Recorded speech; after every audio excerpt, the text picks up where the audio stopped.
여호수아 15장 13절에 19절 말씀 우리 같이 읽겠습니다. 여호와께서 여호수아에게 명령하신 대로 여호수아가 기럇 아르바 곧 헤브론을 유다 족속 중에서 분깃으로 여분네의 아들 갈렙에게 주었으니 아르바는 아낙의 아버지였더라.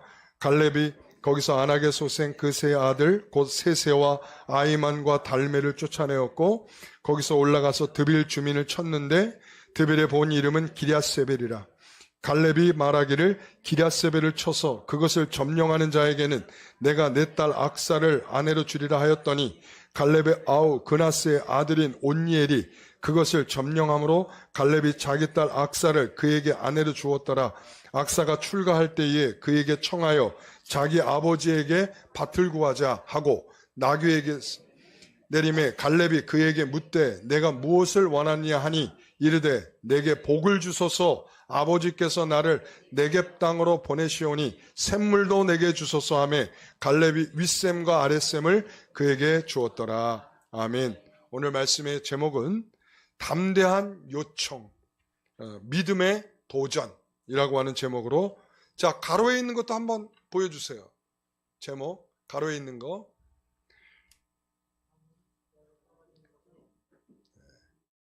자, 잘 안 나오군요. 자, 감은 저절로 떨어지지 않는다. 예. 좋아요. 감 얘기해 주니까. 자, 우리 지난 금요일 날 제가 D-Day, 그 다음에 V-Day를 얘기했습니다. D-Day는 우리가 하나님께서 우리에게 어떤 날을 결정하여 주신 날이라. 그러면 V-Day는 그날에 대한 궁극적인 승리의 날을 말한다. 다시 말하면 하나님께서 여호수아에게 여호수아의 입성 D-Day, 이 가나안을 정복하게 되는 V-Day, 이 날이 있단 말이죠. 그 사이에 D-Day와 V-Day 사이에 수많은 사건들이 있었지 않았겠습니까? 수많은 일들이 있었지 않았겠습니까? 오늘의 그 사건들 중에서 이제 하나님께서 12장까지 정복 전쟁을 승리하게 하셨다 이렇게 얘기했다면 이제 13장부터는 땅 분배에 대한 이야기를 하고 있어요. 땅 분배. 자, 그러면서 그 가운데 좀 더 초점을 두어서 누구에게 이렇게 집중하고 있느냐 하면 유다 사람들. 그리고 그 유다 사람들 중에서도 대표적으로 갈렙이라고 하는 사람에게 집중하고 있습니다. 그러니까 여기에 대해서 모든 내용들을 다 담아내진 않았어요. 우리가 이 D-Day와 V-Day 사이에 일어났던 모든 일들이 여호수아서에 기록되어 있습니까? 아니죠. 그 중에서 샘플이 될 만한 것들을 뽑아내기도 했고, 그러니까 여리고와 이 아이성 전투는 샘플과 같아요. 하나님을 믿음으로 따르며 승리했던 여리고, 그리고 자신들의 힘으로 해보려고 하다가 실패했던 아이, 아주 샘플과 같은 이야기죠. 자, 그러고 난 다음에 나머지 이야기들도 모든 이야기들을 다 담고 있지 않다라고 하는 점이야. 우리가 여러분 다이어리에 매일매일 꼬박꼬박 기록하는 분도 있더라고요. 오늘 일어나는 것을 마치 일기처럼. 근데 저는 좀 그렇게는 못하고 중요한 날에 어떤 날이 있었다면 그거에 대한 것은 이렇게 잠깐 기록을 해요. 무슨 일이 있었다. 자, 그런데 이제 그것을 어느 날 이걸 딱 되짚어보면 아, 이날 그래. 아, 이 사람하고 이런 만남이 있었지. 그리고 이 사람하고 이런 일이 있었지. 이런 특별한 일이 있었지. 라고 우리가 다이어리를 보면서 확인하게 되죠. 마치 여호수아서는 그런 느낌이 좀 있어요. 그러니까 매일매일 꼼꼼히 쓴 다이어리가 아니라 중요한 것을 기록한 다이어리 같은 그런 모습이 있어요. 그러면서도 어떤 부분에 대해서는 굉장히 확장적으로 현미경처럼 이렇게 들여다보이는 그런 부분들이 있어요. 그러니까 예를 들어서 기적의 사건, 태양이 멈추고, 그죠? 달이 멈추고, 우박이 쏟아지고, 기적이 나타났던 그 현장도 현미경처럼. 그러나 오늘 이 갈렙이라고 하는 사람에게도 아주 현미경처럼 이렇게 표현해주고 있는 그런 내용들을 담고 있습니다. 그래서 갈렙에 대한 내용들은 굉장히 입체적으로 되어 있어요. 그래서 오늘은 그 두 가지 측면에서 한번 살펴보도록 하겠습니다. 첫 번째는 뭐냐면 담대한 요청. 자, 여호수아 14장 9절에서 14절 말씀을 자, 여러분들은 눈으로 따라오겠습니다. 제가 중요한 부분만 읽어가겠습니다. 그날에 모세가 맹세하여 이르되 내가 내 하나님 여호와께 충성하였은즉 내 발로 밟는 땅은 영원히 너와 내 자손의 기업이 되리라. 14장 10절 이스라엘이 광야에서 방황한 이 45년 동안을 여호와께서 말씀하신 대로 나를 생존하게 하셨나이다. 오늘 내가 85세가 로되. 그 다음에 12절 그날에 여호와께서 말씀하신 이 산지를 지금 내게 주소서. 내가 여호와께서 말씀하신 대로 그들을 쫓아내리이다. 13절 여호수아가 여분네 아들 갈렙을 위하여 축복하고 헤브론을 그에게 줘 기업으로 삼게 하며 헤브론이 그니스 사람 여분네 아들 갈렙의 기업이 되어 오늘까지 이르렀으니. 자, 14장의 내용을 보게 되면 갈렙은 어떤 모습으로 나타나냐면 보이지 않는 것을, 손에 닿지 않는 것을 달라고 말하고 있어요. 보이지 않는 것을. 자, 제가 지금 여러분들의 얼굴을 보고 있습니다. 그러나 뭐는 보이지 않냐면 뒤통수는 보이지가 않아요. 그럼 여러분들의, 제가 보이지 않으니까 여러분의 뒤통수는 없는 겁니까? 있죠. 지금 이 갈렙은 우리가 보이지 않으니까 없는 것처럼 여기는 것을, 그것을 마치 있다라는 확신을 가지고, 저는 여러분 지금 다 뒤통수가 있다라고 좀 믿고 있거든요. 만약에 없으면 어떻게 되겠습니까, 지금? 그러니까 여러분의 뒤통수가 있다고 믿는 것처럼 이 갈렙도 보이지 않는 부분이 있다고 확신을 하고 그것을 하나님 주십시오 라고 하고 있단 말이죠. 갈렙은 믿음으로 청구하는 것이고, 믿음은 보이지 않는 것을 실제화하는 힘을 갖고 있습니다. 보이지 않는 것, 없는 게 아니에요. 없는 것을 있는 것으로 본다는 게 아니라 있는 것인데 보이지 않는 것을 믿음으로 실제화하고 보이도록 한다, 이런 말이죠. 그래서 그는 하나님께 주시는 이 시간 동안 여러분 생각해 보세요. 그는 나이를 운운하지 않고 연약함을 운운하지 않고 지금 45년 동안을 뭐만 기다려왔어? 이날만 오기를 기다렸어요. 이날만 오기를. 이날만. 그러니까 내가 처음에 정탐꾼으로 들어가가지고 그 땅, 이거 하나님 주시는 땅인데 화이팅! 하고 나왔단 말이야. 그런데 실패한 이후에, 다른 사람들의 반대 의견 때문에 실패한 이후에, 그러고 나서 하나님께 모종의 딜을 했던 것 같아. 그 딜은 뭐냐면, 하나님, 제가 밟는 땅은 다 내 땅으로 주십시오 라고. 그래서 모세도 허락했던 그 일을 이라고 말하고 있는 거예요. 모세가 그래서 내가 지금 45년이 흘렀고 지금 내 나이는 85세가 되었는데 나는 거기에 대해 내 나이로 꿀리지 아니하고, 내 나이 때문에 꿀리지 아니하고, 그리고 나는 한결같이 이 45년의 시간 동안 하나님의 사명이 있기 때문에 죽지도 못하고 지금 이 나이가 될 때까지 나는 그 사명을 이루기 위해서 지금 이 순간까지 있는 것입니다 라고 말하고 있는 거죠. 여러분 어떻습니까? 이런 안목이 그에게 있었다는 거예요.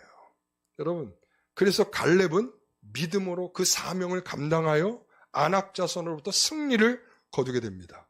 자, 그러면서 15장 13절 말씀 다시 읽어보겠습니다.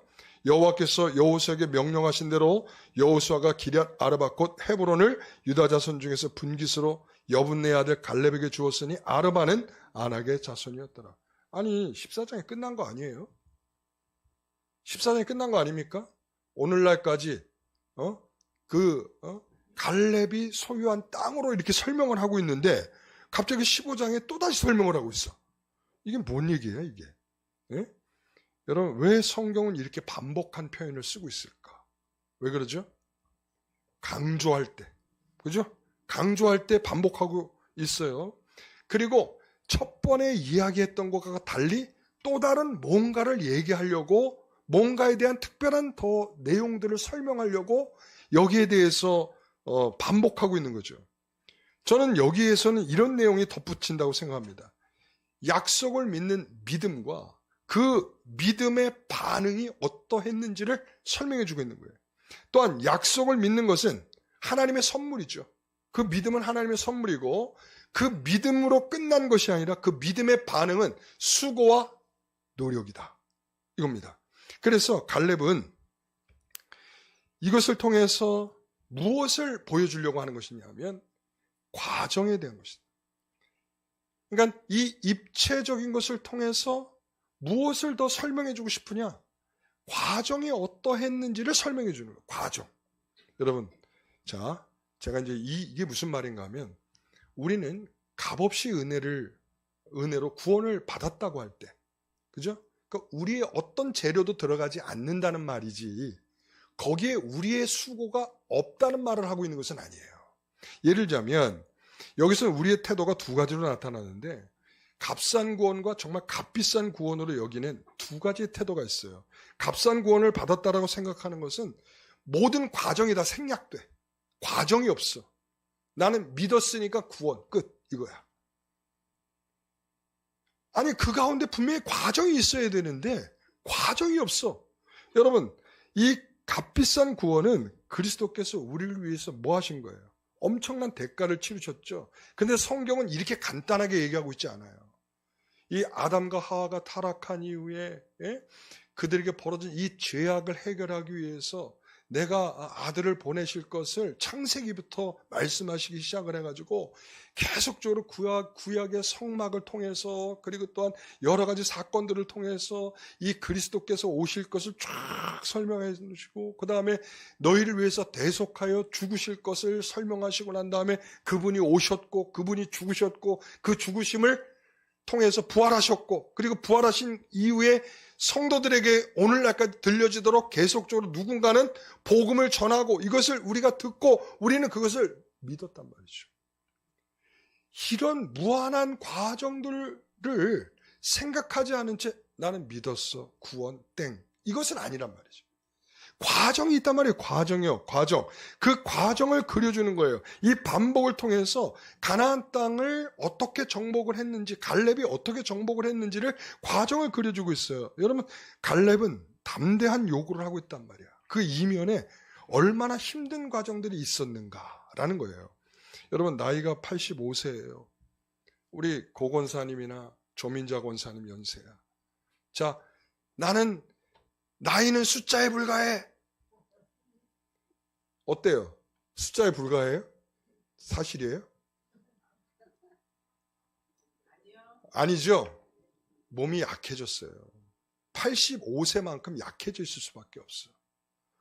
그 약해짐, 우리가 그렇게 약해졌다라고 하는 것은 이렇게 얘기하죠. 우리가 이 산지를 내게 주셔서 우리가 찬송 부르면서 야 우리가 갈렙 같은 마음을 갖자 뭐 이런단 말이죠. 갈렙의 형편을 생각해 본 적이 없는 거야. 갈렙이 85세가 돼가지고 지금 노익장으로 지금 하고 있는 정말 절절매면서 자기의 인생을 갈아 넣으면서 지금 마지막까지 발악하듯이 하고 있는 이것을 우리는 생각하지 않는단 말이야. 그냥 이 산지를 내게 주셔서 갈렙의 믿음이 뛰어나서 85세임에도 불구하고 그 땅을 점령한 거야. 우린 여기에만 관심이 있단 말이지. 그러나 이거는 상당한 생략법이 들어있네요. 생략법. 신앙을 이런 생략법을 이해하면요. 실제와 나 사이에 굉장한 간격을 느껴. 그래서 항상 성경의 이야기는 낯선 이야기처럼 들리죠. 왜? 나하고는 전혀 다른 얘기야. 나하고는 전혀 다른 세상의 이야기야. 그 사람이니까 그렇게 된 거지. 여러분 이런 법은 없어요. 성경은요. 모든 성도들의 이야기입니다. 구약의 성도들의 이야기고 신약의 성도들의 이야기고 오늘날 우리들의 이야기와 다를 바가 없는 겁니다. 그 사람들은 뭐 슈퍼맨이었습니까? 그 사람들은 특별한 뭐 힘을 가진 사람들입니까? 85세가 돼도 건장한 청년들처럼 활기를 가지고 그런 활동을 했던 사람들입니까? 아니죠. 여러분 우리 나이 85세가 돼도 여러분 요즘 의학이 발달해가지고 막 건강을 막 이렇게 좀 더 책임져주고 있지만 그래도 85세는 85세일 뿐이에요. 네. 그러니까 우리는 그런 과정을 생략하는 법을 빨리 우리가 털어내야 돼. 성도들은 형통이라는 단어를 좋아하죠. 형통. 좋아하시죠? 형통. 형통이라는 뜻이 국어사전에 뭐라고 되어 있을까요? 내 뜻대로 잘 되는 거예요. 형통은 내 뜻대로 잘 되는 거야. 여러분, 그러니까 형통하지 못한 거예요, 우리가. 예. 왜냐하면 내 뜻대로 안 되는 거야. 내 뜻대로. 예? 그러니까 갈렙에게 85세나 돼서 야, 그래 한번 해봐. 지금 이것은 그 내 뜻대로 좀 젊었을 때, 좀 혈기왕성할 때, 내가 정말 가서 전투적으로 뭔가 할 수 있을 때, 그때가 아니라는 거야. 여러분, 형통이라는 건요, 성경에서 이렇게 말하고 있어요. 요셉에게 형통을 말하고 있어요. 요셉은 어디에서 형통했을까요? 예? 보디발 장군 집에서 형통했고, 그리고 감옥에서 형통했대. 이 형통의 의미는 뭐냐면 하나님이 함께 하심으로 말미암아 형통했다, 이런 의미야. 여러분, 그리고 또한 모세하고 히스기야에게 형통했대. 뭐냐면 하나님의 율법을 지켜 행하는 자들에게 형통이 있다, 이렇게 말하고 있고요. 그리고 스가랴에게는 하나님을 찾고 구할 때 형통함이 있다. 그리고 느헤미야에게, 그리고 다니엘에게는 하나님의 말씀을 따라서 충실하게 행할 때 형통함이 있다. 하나님을 사랑하는 자, 의인의 형통이 있다. 여러분, 하나님의 형통은 그 과정이 우리의 생각과 어긋나기 때문에 고통스럽다는 거야. 그러니까 우리 쪽에서 보면 고통스러운 것일 수 있다는 거야. 그러나 하나님께서는 우리에게 가장 적합한 방식으로 우리에게 주고 있는 거죠. 그래서 우리가 D-Day와 V-Day 사이에는 우리의 신앙생활은 무엇을 해가는 과정일까요? 거룩한 성도가 되어가는 과정입니다. 그래서 그것을 성화라고 부르거든요. 성화는 죄를 죽이는 것과 그리고 내가 살아나는 것, 이 두 가지의 과정을 표현해 주고 있는 거예요. 내가 뭔가를 죽여야 돼. 뭘 죽여야 될까요? 죄를 죽이는 거야. 그 다음에 내가 영적으로 살아나는 거야. 그런데 이것을 매일매일의 전투로서 우리는 해야 된다는 거예요. 매일매일. 그러니까 이런 것들이 사라지고 믿으면 구원, 이렇게 돼버리면 그게 말도 안 되는 얘기라는 거예요. 이것이 얼마나 치열한 것입니까? 이 과정을 이해하지 못하니까 여러분, 문제가 생기는 거예요. 먼저 우리는 내 안에 거주하는 적이 있다는 것을 알아야 돼. 내 안에 적이 있다. 그리고 그것은 내 힘으로 제압할 수가 없다. 그리고 우리 안에 성령께서 함께 하심으로 말미암아 우리의 죄성을 약화시키고 꺾어가는 평생의 싸움이 있는 것이다. 여러분, 갈렙의 요구는 광야 생활을 하면서 하나님과 약속한 말씀을 굳게 붙잡고 하루하루를 살아서 견뎌낸 일입니다. 여러분, 이 45년을 광야에서 그날만 기다리며 하나님의 말씀을 붙잡고 견뎌낸 싸움의 결과라는 것이죠. 성경은 그를 성실한 마음, 충성된 마음을 가진 사람으로 묘사해요. 그의 요구는 하나님의 약속을 믿으면서 나온 것이다. 하나님을 신뢰하는 마음으로 그는 이렇게 말해요. 고난이 와도 괜찮다. 내가 죽어도 괜찮다. 여러분, 성경은 그 시작과 결과 사이에 그 과정을 설명하고 있는 것이다. 우리는 아무것도 하지 않으면서 하나님께서 믿음으로 담대하게 살아갈 능력을 달라고 그러죠. 자, 우리가 여러분, 아까 제가 감에 대해서 얘기했죠? 감이 저절로 떨어지기를 기다리는 거. 여러분, 감이 떨어지기를 기다리는 건 뭐예요? 이게 긍정적인 얘기예요? 부정적인 얘기예요? 우리 속담에. 부정적인 얘기죠. 감이 떨어지길 기다리는 거야. 예?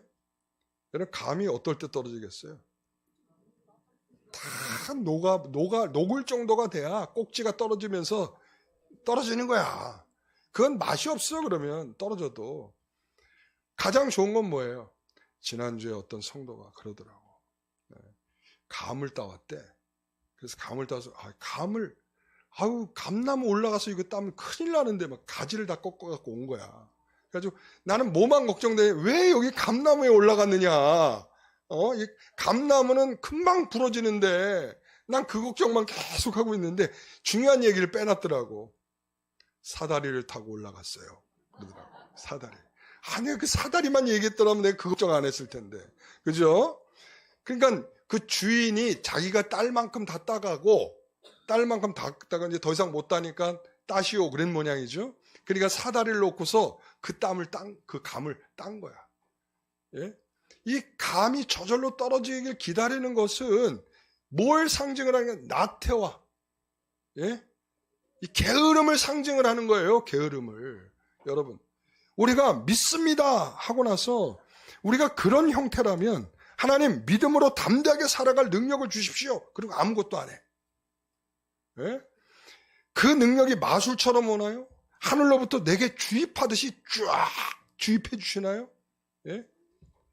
여러분, 성령의 도우심으로 기도할 수 없는 나를 기도의 자리로 이끌어서 눈이 아프고 머리가 아픈 나를 성경을 읽고 그리고 암송하는 자리로, 뿌리 깊은 악한 습관을 꺾어버리고 그리고 어떻게든 안간힘을 쓰는 자리로, 이유와 핑계를 일삼으며 하나님의 거룩한 일에 동참하지 않으려는 마음을 꺾고 힘을 내는 자리로, 그런 방식으로 하나님이 이끌어 가신다는 거예요. 저절로 떨어지길 기다리는 것은 악한 일이에요. 여러분, 우리가 하나님의 은혜와 축복을 누린다는 것은 이런 평생의 싸움을 인식하는 거예요. 성령이 우리 안에 계심으로 그 싸움을 할 수 있도록 우리를 이끌어 가십니다.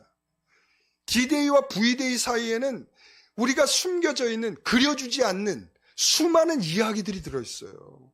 그 사이에서 벌어지는 수많은 일들 속에서 우리는 신앙적인 자세를 잘 취하고 하나님 앞에 적절한 요구를 할 줄도 알아야 되고, 그 요구에 따라서 나도 신앙적으로 반응하며 살아갈 줄도 알아야 되는 것입니다. 여러분, 그렇습니다. 내 형편 상황, 안 된다, 못한다, 내일로 미루라, 이런 과정을 이기고 축복의 자리에 있는 거예요. 여러분, 그냥 어느 날 갑자기 내가 기도했으니까 축복 주십시오, 이게 아니란 말이죠. 갈렙 노인네가 승리하기까지 여러분 생각해 보세요. 얼마나 고민이 많았겠어. 그 거인 족속 사람들이랑 싸워야 된다, 얼마나 두렵겠어. 아무리 후회했을지도 몰라. 내가 괜히 저 만만한 상대를 고를 걸, 내가 왜 저렇게 강한 상대를 골라 싸우겠다고 했을까, 이렇게 후회했을지도 몰라. 그러나 그는 하나님께서 내민 손을 힘껏 붙잡고 하나님께 주시는 감동의 마음을 끝까지 그것을 붙잡고 달려갔다, 이렇게 얘기할 수가 있어요. 여러분, 그게 바로 하나님 앞에 요구예요. 하나님에게 요구는 엉뚱한 요구가 아니라 하나님께 주신 믿음으로 우리가 살고자 하는 요구가 되는 것입니다. 그때 하나님은 여러분들에게 또 다른 요구를 하실 거예요. 그것을 성령을 따라서 그것을 감당해 가는 것, 이게 바로 우리에게 주시는 믿음이다, 이렇게 얘기할 수 있습니다. 오늘 갈렙이 보이는 바로 믿음의 반응은 뭘까요? 수고와 고생이라는 거죠. 여러분, 이게 믿음의 반응이에요. 믿음의 반응이 나는 이제 굉장히 좋아질 거야, 잘 될 거야, 내가 기도했으니까 행복한 날이 될 거야. 여러분, 이게 아니야. 하나님은 우리에게 믿음의 반응은 수고와 고생을 통해서 이루어가도록 하시는 겁니다. 두 번째는 믿음의 도전입니다. 14절 15절 읽겠습니다. 갈렙이 거기서 아낙의 소생 그 세 아들 곧 세세와 아이만과 달메를 쫓아내고 거기서 올라가서 드빌 주민을 쳤는데 그 드빌의 본 이름은 기랴세벨이라. 그래서 아낙 소생이라는 건 거인들이란 뜻이에요. 가장 강력한 사람들이, 기랴세벨은 바로 서기관의 땅, 그리고 또한 요충지라 강력한 군사들이 주둔하고 있는 땅이라, 이런 의미죠. 어떻게 그것을 승리를 거두었는가? 자, 이제 이 대목이 나오는 거야.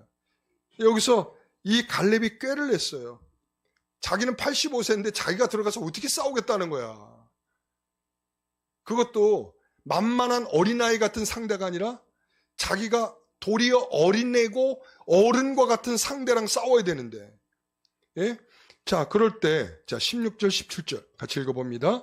갈렙이 말하길 기랴세벨을 쳐서 그것을 점령하는 자에게는 내가 내 딸 악사를 아내로 주리라 하였더니 갈렙의 아우 그나스의 아들인 온니엘이 그것을 점령함으로 갈렙이 자기 딸 악사를 그에게 주었더라. 갈렙이 직접 그 땅을 공격한 게 아니고 어떻게 했다는 거예요? 꾀를 냈어요. 어떤 꾀를 냈어요? 내 딸을 줄 테니 누군가 대신 가서 싸운다면, 그 승리를 가져온다면 내 딸을 주겠다. 그랬단 말이죠. 아, 이거 너무 무자비한 아버지의 모습 아니에요? 딸한테 허락도 안 받고, 네? 이거 딸들 이거 좋아하지 않을 것 같은데, 그죠? 그죠? 네? 내가 원하는 상대도 아니고, 전쟁에서 싸움 잘하는 사람, 그 사람을 내가 남편으로 맞이해야 되느냐? 이럴 수 있죠. 그런데 이게 그때 좀 관습처럼 좀 있었다라고 좀 생각이 듭니다. 그래서 이 다윗과 골리앗 때도 이런 일이 있었어요. 그러니까 사람들이 그러는 거예요. 아니, 왕이시여, 저 사람들한테 당신의 딸을 준다고 하든지 아니면은 세금을 면제해 준다 그러면 당신을 대신해서 싸울 사람들이 분명히 있을 텐데 이런 이야기를 한단 말이죠. 예. 그러니까 이게 어느 정도의 관습과 같이 딸들을 내주면서 전쟁을 승리케 하는 이런 것들이 좀 있었다라고 보여요. 그런데 온니엘이 바로 그것을 점령했고 그 악사를 아내로 맞이하게 됩니다. 자, 온니엘은 뭘 내놓았어요? 온니엘은 목숨을 내놨죠. 자, 우리 아버지 갈렙은 누굴 내놨어요? 딸을 내놨죠. 정말 가장 소중하고 귀한 것을 내놓았어요. 여러분, 우리가 예전에 염산교회라고 하는 교회를 간 적이 있어요. 우리 성도들하고 염산교회. 거기는 77명의 사람이 순교한 교회예요. 공산당들에 의해서 6.25 때. 그때 성도들이 피난을 갈 수가 있었는데 피난을 가지 아니하고 교회를 지키겠다는 생각으로 그곳에 남았다가 77명의 사람들이 죽게 되죠. 그리고 목사님도 마찬가지. 김방호 목사님은 그런 성도들을 지키겠다고 그 가운데 피난 가자고 100가지 이렇게 딱 준비해놨는데 안 간 거야. 자, 여러분 이해가 되십니까? 이해가 되세요? 이해 잘 안 되지. 이해가 되면 이상하지 더. 그러니까 아니 뭐 교회를 떠났다가 피난 갔다가 잘 피했다가 전쟁 피했다가 돌아와서 신앙생활 다시 잘하면 되지. 꼭 교회를 지켜야 되는 뭐 그런 게 있나? 라는 생각을 할 수 있죠. 여러분, 그런데 하나님께서는 그들에게 그런 감동을 주시는 거야. 그런 감동을. 내가 교회를 지키고 싶다. 내가 성도들을 지키고 싶다. 여러분, 모든 성도들이 그렇게 다 했다면 뭐 순교자들이 뭐 엄청나게 나왔겠죠. 그러나 어디에서의 사람들은 이런 순교를 감당할 만큼 마음을 하나님이 움직여 가셨단 말이야. 여러분, 그때 옥자하고 미자라는 아이들이 있었어요. 옥자는 15살이고 미자는 3살이었어요. 그런데 이 옥자는 미자를 이렇게 업고 가면서 이제 끌려가고 있었던 거야. 그 바다로 가서 그 바다가 바로 그 교회 옆에 있는데 그 바닷가에 돌을 매달아 가지고 빠뜨리는 거예요. 그래서 사람을 죽이는 거예요. 거기서. 근데 그렇게 하려고 데리고 가는데 그러면 무서워하고 떨어야 되는데 이 옥자가 미자에게 이런 말을 하는 거야. 울지 마라. 우리는 지금 천국 가는 거야. 천국 가니까 울지 마. 천국 가니까 울지 말래. 그러니까 공산당이 화가 난 거야. 아니 두려워하고 무서워해야 되는데 두려워하고 무서워하는 게 아니라 오히려 더 기세가 당당한 거야. 그러니까 그냥 단칼에 두 아이를 그냥 목을 베버렸어요. 여러분, 이게요, 하나님께서 어떤 이들에게는 믿음의 강력한 도전을 요구하십니다. 모든 사람에게는 아니에요. 모든 사람에게 순교할 기회를 주지 않습니다. 하나님의 나라는 바라지만 고통은 절대 싫다는 것은 그래서 거짓된 것입니다. 예수님도 그렇게 안 사셨어요. 십자가에 죽으셨고 그리고 그 영광을 부활로 얻으신 거죠. 여러분, 갈렙은 자기의 가장 귀한 딸 악사를 내놓았고 온니엘은 자기의 목숨을 내놓았습니다. 믿습니다에는 우리의 헌신과 희생과 목숨과 땀의 책임이 주어지는 거예요. 뭐라고요? 믿습니다에는 나 믿습니다. 나 예수님 믿습니다. 여기에는 우리의 헌신과 희생과 목숨과 이런 땀의 책임을 감당하는 것입니다. 어떤 사람에게는 목숨을, 어떤 사람에게는 땀을, 어떤 사람에게는 헌신을, 어떤 사람에게는 희생을 하나님께서 요구하실 수 있는 거야. 우리는 그때의 진정성을 담아서 하나님께 드리는 거죠. 이것은 조건적인 믿음을 말하는 것이 아닙니다. 하나님께서 우리 마음에 더해 주신 은혜에 대한 감사의 자발성이에요. 하나님께서 우리를 위해서 예수 그리스도도 그렇게 희생하고 헌신해 주셨는데 우리가 이까짓 것이 뭐라고? 우리 그저 먼지보다도 못하고 구더기보다도 못한 나를, 그런 나를 희생하여 헌신해 주신 그분을 위해서 나 또한 하나님께 드리기는 것은 너무나 기쁘고 감사하고 영광스러운 일이다. 이런 생각을 하는 거죠. 믿음의 도전은 기꺼이 내 중요하고 귀한 것을 내놓는 것입니다. 우리 제주도 선교사님, 우리 규를 보내온 거기에는 두 내외가 있고 또 전도사님 한 분이 계세요. 그렇게 해서 어른들은 그렇게 셋이고 그 다음에 청년들 20대 그리고 30대 초반의 청년들이 6, 7명이 지금 팀으로 같이 사역을 하고 있어요. 제가 거기서 엄청나게 감동을 받았어요.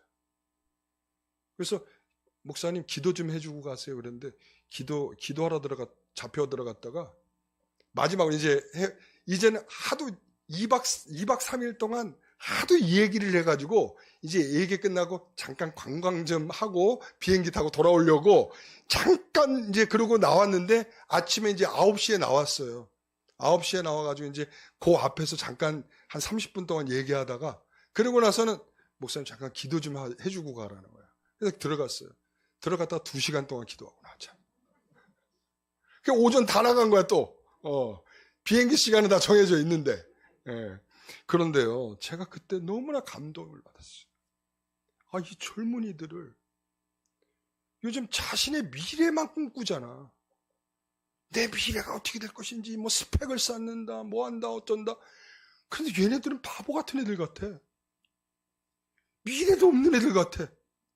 그냥 오직 하나님께 하나님 주신 이 일들을 감당하겠습니다 하고 막 울부짖고 기도를 하는데 난 얘네들한테 너무 감동이 되더라고.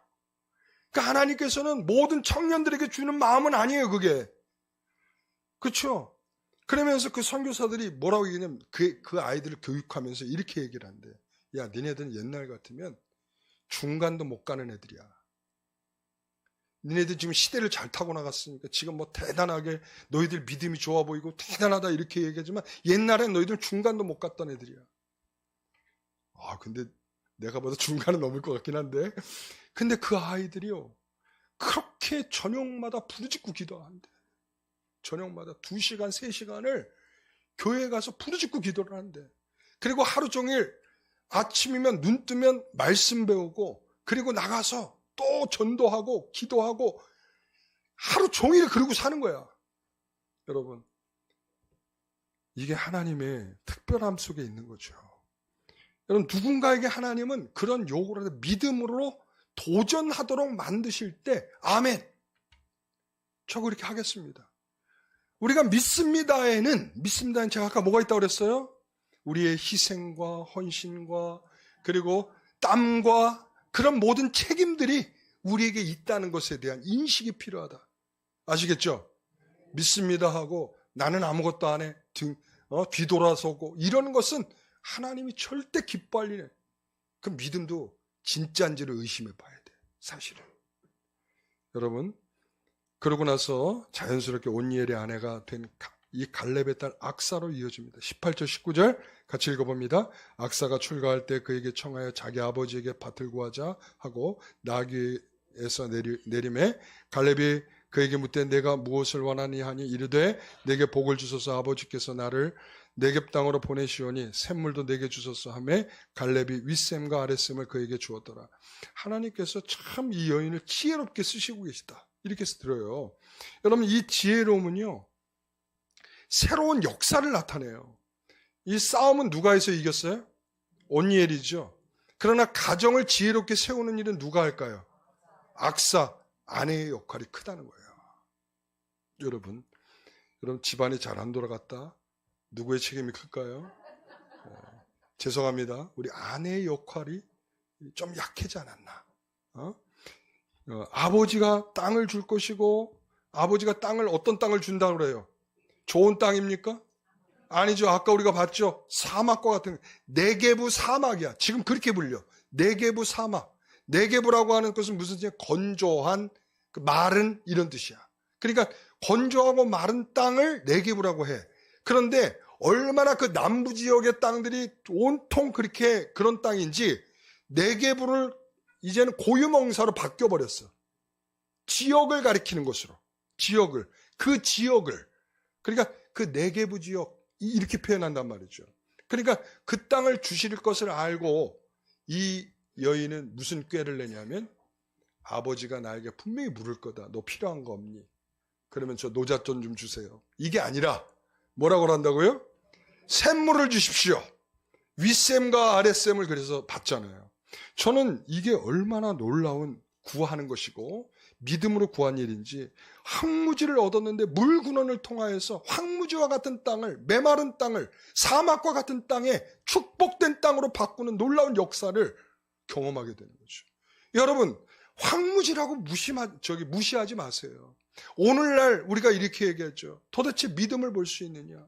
도대체 온통 악하고 부패한 세상으로 사람들은 다 믿음이 있노라 하면서도 다 떨떠름한 태도를 보이면서 제각각 자기의 삶을 살고 있고, 그리고 우리가 전도지를 주면 엥 하고서는 뒤돌아서서 절대 받지 않는 그런 세상 속에 살고 있어요. 그러나 우리 교회가 그 네게부 같은 이 세상에서 무엇이 돼야 돼요? 샘물과 같이 돼야 돼. 지혜로운 성도들이 돼서 하나님 앞에 구하실 때 하나님 우리가 윗샘과 아랫샘이 되게 해주세요. 예? 뭐라고요? 예, 그렇습니다. 이 사막과 같은 이 세상에 풀 한 폭이 자라지 못하는 세상에, 그리고 나무 하나 자라지 못하는 이 세상에서 우리가 윗샘과 아랫샘이 돼서 사람에게 뭔가 풍요롭게 나눌 수 있는 교회가 되게 하십시오. 그게 내가 되게 하옵소서. 내가 헌신하겠습니다. 나는 거기에 책임 있는 성도로 살아보겠습니다. 라는 그것이 동반되어야 되는 것이죠. 오늘 그래서 감은 저절로 떨어지지 않는다. 아시겠어요? 감이 저절로 떨어지길 바란다면 여러분, 그러면 여러분들이 윗샘과 아랫샘이 되게 해주세요. 끝? 이건 무슨 의미가 있어? 예? 우리가 지금까지 해온 거잖아요. 그게 하나님 뭐 주십시오 하고서는 그냥 입 다물고 내가 책임지어질까 봐 나는 조용히 저기로 빠지고. 여러분, 그래서 마태복음 13장 44절 말씀, 자, 천국은 마치 밭에 감추어진 보화와 같으니 사람이 발견한 후 숨겨도 예, 자기 소유를 팔아 그 밭을 사느니라. 진주를 구하는 사람도 마찬가지야. 좋은 진주를 구하는 사람이 좋은 진주를 발견했어. 어떻게 할까요? 자기의 소유를 팔아 그 좋은 진주를 사는 거예요. 이게 조건적이란 말을 하는 게 아니라 그런 가치를 아는 사람들은 자기의 무엇도 하나님 앞에 드려서 그것을 기쁨으로 자발적으로 살아갈 수 있다는 것을 말하는 거죠. 여러분, 이것은 강요가 아니에요. 여러분 모두의 것이 아니에요. 여러분 절대 모두의 것이 아닙니다. 하나님이 어떤 사람에게 주시는 감동이 있으면 그 사람의 것인 거예요. 오늘 우리는 나는 왜 그렇게 못할까? 못하는 것은 하나님이 여러분에게 주시지 않은 거예요. 여러분 그걸 생각하셔야 돼요. 오늘 우리는 그 가치를 보는 안목이 있게 해달라 기도하면서 하나님 주신 은혜, 우리가 믿음으로 요구하고 믿음으로 우리가 도전할 줄 아는 우리 모든 성도들이 되시기를 간절히 바랍니다. 기도하겠습니다. 하나님 감사합니다. 우리가 참으로 믿음으로 살겠습니다. 믿음으로 살아간다는 것은 D-Day와 V-Day 사이에 벌어지는 수많은 일들 속에서 내가 고민하고 또한 걱정도 하고 넘어지기도 하고, 그러나 두려움 속에서도 일으켜 세우시는 주님의 손을 붙잡게 되는 것인 줄 믿습니다. 내 안에 계시는 성령님의 은혜가 내 마음속에 감동을 주셔서 때로는 나를 헌신하게 하고 또 나를 내 목숨을 드리기까지, 그리고 책임을 다하는 자리에서 감당하도록 우리를 이끌어 가시는 줄 믿습니다. 아버지 하나님, 우리 모두에게 주신 그 은혜를 우리가 받아 누리게 하옵소서. 예수님의 이름으로 기도하옵나이다. 아멘.